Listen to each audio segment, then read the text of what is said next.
Silent Vanguard. Captain Alina Reyes stood motionless on the observation deck of Orbital Station Artemis, her dark eyes fixed on the massive alien vessel hovering beyond Earth's atmosphere. The ship's surface glimmered with an iridescent purple sheen that seemed to shift and pulse like something alive. 6 months ago, that vessel had appeared without warning, and humanity had held its collective breath. The Velikian Empire, they called themselves, an ancient spacefaring civilization spanning hundreds of star systems, coming to welcome Earth into the galactic community. They brought gifts. Medical technology that could cure diseases humans had battled for centuries, energy systems that made fossil fuels obsolete overnight, and communication devices that translated any language instantaneously. But Alina didn't trust them. Neither did Admiral Haruki Yamamoto, her mentor, and the architect of Project Prometheus, humanity's secret insurance policy. Captain Reyes, a voice called from behind her. Alina turned to see Dr. Maya Patil approaching, tablet in hand, her usually calm demeanor disrupted by an unmistakable urgency. "They've been lying to us," Maya said, keeping her voice low despite the empty observation deck. "The translation devices they gave us. I've been running deep analysis on their algorithms for months.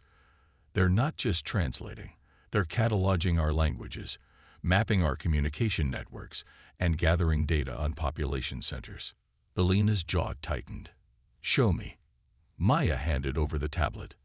The screen displayed complex code matrices that Alina couldn't fully understand, but the conclusion at the bottom was crystal clear. Intelligence gathering operation. "There's more," Maya continued. "Remember those medical scanners they provided to hospitals worldwide? They're mapping human biology in unprecedented detail, genetic weaknesses, organ systems, neurological responses to stimuli. This isn't diplomacy, Captain. It's reconnaissance." Alina handed the tablet back, her mind already cycling through protocols and contingencies. "We need to inform the Admiral. How long before they realize you've discovered this? If they're monitoring my research directly, they might already know. If not, we might have days, maybe weeks." Alina nodded once, decisive. "That's enough time. You've done excellent work, Doctor. Now go dark. Use only Prometheus-secured channels from now on." After Maya left, Alina turned back to the viewport. The alien ship seemed more menacing now, a predator patiently waiting for the right moment to strike. She activated her neural implant, technology the Velikians didn't know existed, and connected directly to Admiral Yamamoto's secure channel. "Admiral, the suspicions were correct. We have confirmation. Recommend initiating Phoenix Protocol." The response came instantly. "Understood, Captain. Return to Luna Base immediately. Phoenix Protocol is now active." For decades, since the discovery of an ancient alien shipwreck beneath the Antarctic ice in 2047, humanity had been preparing in secret. While the world focused on Mars colonies and limited interplanetary travel, deep beneath the lunar surface and inside the moons of Jupiter, Earth had built a fleet. Ships constructed with reverse-engineered alien technology, weapons systems that could harness the power of small stars, and defensive capabilities beyond anything the public knew existed. Project Prometheus had remained hidden from Earth's population, and more importantly, from any watching eyes among the stars. Only a select group of military leaders and scientists knew the truth, that humanity had long suspected it wasn't alone, and had planned accordingly. Within hours, Alina's shuttle docked at the hidden entry port on the dark side of the moon. Luna Base extended miles beneath the lunar surface, a sprawling complex of hangars, research facilities, and command centers. Admiral Yamamoto was waiting when she arrived, his weathered face grim. "We always knew this day might come," he said as they walked briskly through the steel corridors. "I just hoped we'd have more time." "How ready are we?" Alina asked. "The fleet is at 87% combat readiness. The Ajax and Thermopylae battle groups can deploy immediately. The others will need another 48 hours. Alina nodded. And the Excalibur? Your ship is ready, Captain. Crew is already aboard and running final systems checks. They entered the main command center, a cavernous room filled with holographic displays and hundreds of personnel at workstations. The largest display showed the solar system, with the positions of known Velikian ships marked in red. There were more now, not just the ambassador vessel near Earth, but smaller ships near Mars, Jupiter, and Saturn. They'd been quietly spreading throughout the system. "They're mapping our resources," said Commander Jackson, head of intelligence, pointing to one of the displays, particularly focused on water sources and rare earth elements. Admiral Yamamoto turned to the assembled senior officers. "Ladies and gentlemen, we've prepared for this scenario for 20 years. The Velikians believe they're dealing with a naive species barely capable of reaching its own moon. That misconception is our greatest advantage." He activated another display showing Earth's hidden fleet, over 200 warships of varying classes, from nimble interceptors to massive dreadnoughts. Operation Thunderstrike begins now. All units will deploy under complete emission silence. Captain Rice and the Excalibur will lead the first response team to the Mars sector. Hold positions in the asteroid belt until... An urgent alert cut him off. A communications officer spoke up, her voice tense. "Admiral, we're receiving an emergency transmission from Outpost Deimos. They're under attack." The main display shifted to show footage from the small research station on Mars' moon. Velikian ships surrounded the outpost, firing weapons that cut through the structure with terrifying precision. The transmission was fragmented, breaking up between bursts of static. Without warning, they breached the main. A researcher's panicked face appeared briefly. "Claim we violated their terms by hiding tech." The transmission cut to another area where people were running, fires burning in the background. "At least 60 personnel still trapped in Sector 4. Please send." The feed cut to static, then black. Silence fell over the command center. Then Admiral Yamamoto spoke, his voice cold with fury. "They've made their choice. So have we. All fleet elements deploy immediately. Captain Rice, your orders are changed. Take the Excalibur directly to Deimos and respond with full force. Let's show them exactly what humanity is capable of." Elena saluted and turned to leave, her mind already shifting to combat readiness. As she rushed through the corridors toward the hangar bay where her ship waited, she thought about how the Velikians had underestimated humanity. They thought Earth was defenseless, primitive, easy prey. They were about to learn how wrong they were. The U.S. Excalibur was unlike any ship the public had ever seen. Nearly a kilometer long, its dark hull was composed of metamaterials that absorbed rather than reflected light and sensor scans. Its weapon systems were hidden beneath seamless panels, and its engines operated on principles that defied conventional physics. Elena stepped onto the bridge, and her crew snapped to attention. "Captain on deck." "At ease," she said, moving to the command chair. "Status report." Her XO, Commander David Chen, stepped forward.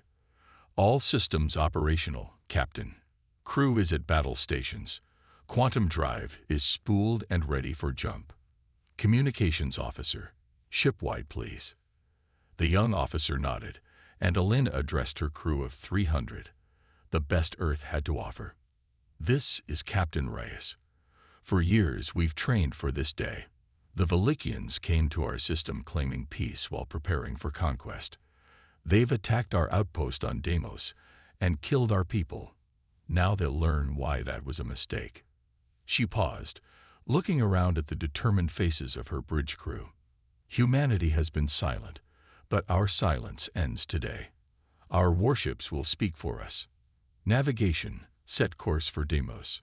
Tactical, prepare all weapons systems. Let's show them what humanity is truly capable of." The massive hangar doors slid open, revealing the star-filled vacuum beyond. The Excalibur's engines glowed with blue-white energy as it accelerated smoothly out of Luna Base, followed by a dozen other warships of varying sizes. As they cleared the moon's shadow, Elena gave the order. Engage quantum drive. Space twisted around them, and in a flash of brilliant light, Earth's silent vanguard vanished from the solar system, racing to deliver humanity's response. Thunderous response.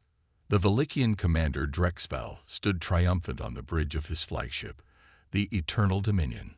Holographic displays showed the burning remains of the human outpost on Deimos, Mars' small moon.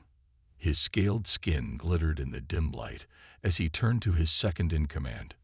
"Pathetic," he said, mandibles clicking with satisfaction. "They didn't even have orbital defenses. This species is even more primitive than our scouts reported." "The mining preparations can begin immediately," his subordinate replied. "Our analysis shows this system has enough water resources to fuel our fleet for decades. Once we establish the primary harvesting stations on their Earth, we can." A proximity alarm blared suddenly, cutting him off. A tactical officer's four-fingered hands flew across the control interface. "Commander, multiple unknown vessels appearing at coordinates 227.43. Drex turned toward the main view screen just as space seemed to fold in on itself. A brilliant flash of blue-white light erupted, and where empty space had been moments before, a formation of sleek, dark ships appeared. The largest was unlike anything he had ever seen, nearly the size of his flagship but with lines that spoke of speed and purpose. "Impossible," he whispered. "The humans don't have this technology." On the bridge of the Excalibur, Alina Rice took in the tactical display. The Velikian ships were arranged in a standard assault formation around the partially destroyed Deimos outpost. They hadn't yet reacted to the human fleet's arrival. The quantum jump had been too fast, too unexpected. "We have total tactical surprise, Captain," reported Lieutenant Kwan from the weapons station. "Let's use it," Alina replied. "Target their command ship's propulsion and weapons systems only. Disabling shots. I want them intact but immobile." "Aye, Captain." "Kinetic drivers charge. Particle lances ready." Alina leaned forward in her command chair. "Fire." The Excalibur's hull seemed to ripple as hidden weapon ports slid open. Streams of accelerated particles crossed the void at near-light speed, striking the Velikian flagship with surgical precision. Simultaneously, railgun rounds hit secondary targets, each impact releasing a pulse that disrupted the aliens' energy systems. 3 smaller Velikian vessels exploded immediately, unable to withstand weapons they had no defense against. The flagship listed to one side, emergency lights flashing across its hull. "Direct hits on all targets," Lieutenant Kwan reported. "Velikian flagship has lost main propulsion and weapons capabilities. Their secondary systems are attempting to compensate." Commander Chen looked up from his console. "Captain, they're hailing us." Alina nodded. On screen, Commander Drex appeared, his alien features contorted in what Alina guessed was a mixture of shock and rage. "Who are you?" he demanded. "Where did these ships come from?" Alina stood, facing the screen calmly. "I am Captain Alina Reyes of the Earth Defense Fleet. You attacked our outposts without provocation and murdered our people. You came to our system under the pretense of peace while planning invasion." "Impossible," Drex hissed. "Your species barely has the technology to reach your own satellite. Our intelligence confirmed." "Your intelligence was wrong," Alina cut him off. "For decades, we've known we weren't alone in the galaxy. We found the remains of a ship not unlike yours buried in our polar ice. We learned. We prepared. While we showed you what you expected to see, we built this fleet in secret." She gestured to her bridge crew. "You studied us as potential slaves or subjects. You should have studied us as equals." The Velikian commander's mandibles clicked rapidly, a sign of agitation. "This changes nothing.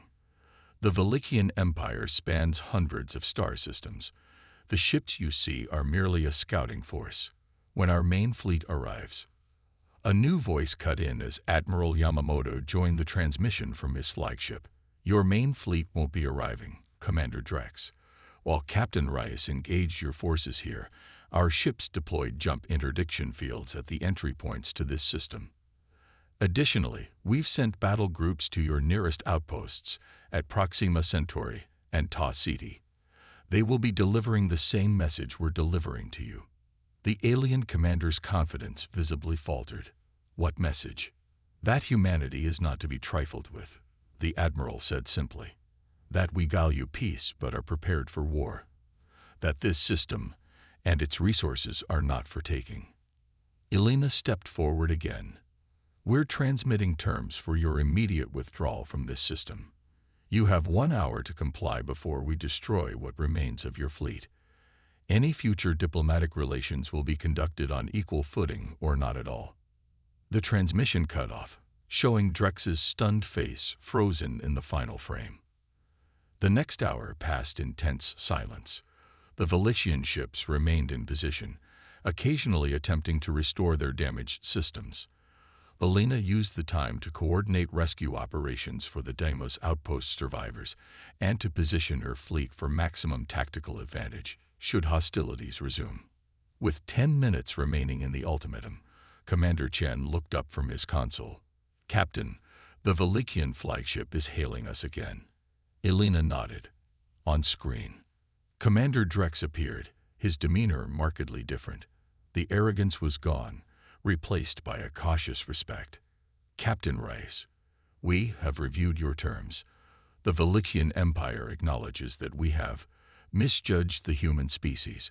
We agree to withdraw from your system immediately and to enter formal diplomatic negotiations on neutral ground. Elena studied him carefully, looking for signs of deception. Finding none obvious, she replied, "Your withdrawal will be monitored, Commander. Any deviation from the agreed exit vector will be considered hostile action. As for negotiations, we will send representatives to meet yours at the location specified in our terms. Is that understood?" "It is understood, Captain." There was a pause before he added, "Your species is not what we expected. The Empire has not encountered such resourcefulness in many generations. Humanity has always prepared for the worst while hoping for the best, Commander. Remember that in your future dealings with us." After the communication ended, Elena turned to her crew. The bridge was silent for a moment before Commander Chen spoke what everyone was thinking. "They'll be back, won't they? With more ships, better intelligence." Elena nodded. "Probably. But not as conquerors. Not anymore." She looked around at her crew, the engineers who had mastered alien technology, the tacticians who had outmaneuvered a spacefaring empire, the men and women who represented humanity's indomitable spirit. "Today, we've changed our place in the galaxy. We were silent, building our strength, learning, and preparing. Now we've spoken, and the galaxy will listen." As the Velixian ships limped away from Mars orbit, news of humanity's hidden fleet and unexpected victory spread throughout Earth's colonies and outposts. For the first time, the public learned of Project Prometheus and the true extent of human technological advancement. The revelation transformed humanity overnight. No longer were they a species confined to their solar system, tentatively reaching for the stars. They were recognized as equals among the spacefaring civilizations, respected and, importantly, feared. 3 months later, Elena stood in the grand hall of the newly constructed Galactic Embassy in Geneva. Representatives from a dozen alien species had gathered for the first official diplomatic summit. The Velixians were present, their delegation headed not by military commanders, but by experienced diplomats. Admiral Yamamoto joined her by the window overlooking Lake Geneva. "Quite a change from 6 months ago," he remarked. Elena nodded. "They mocked our silence, thinking us weak and primitive. And then our warships spoke for us."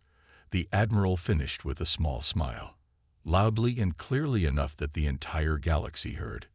Outside, the sunset painted the sky in brilliant oranges and purples, colors not unlike those of the Velixian ships.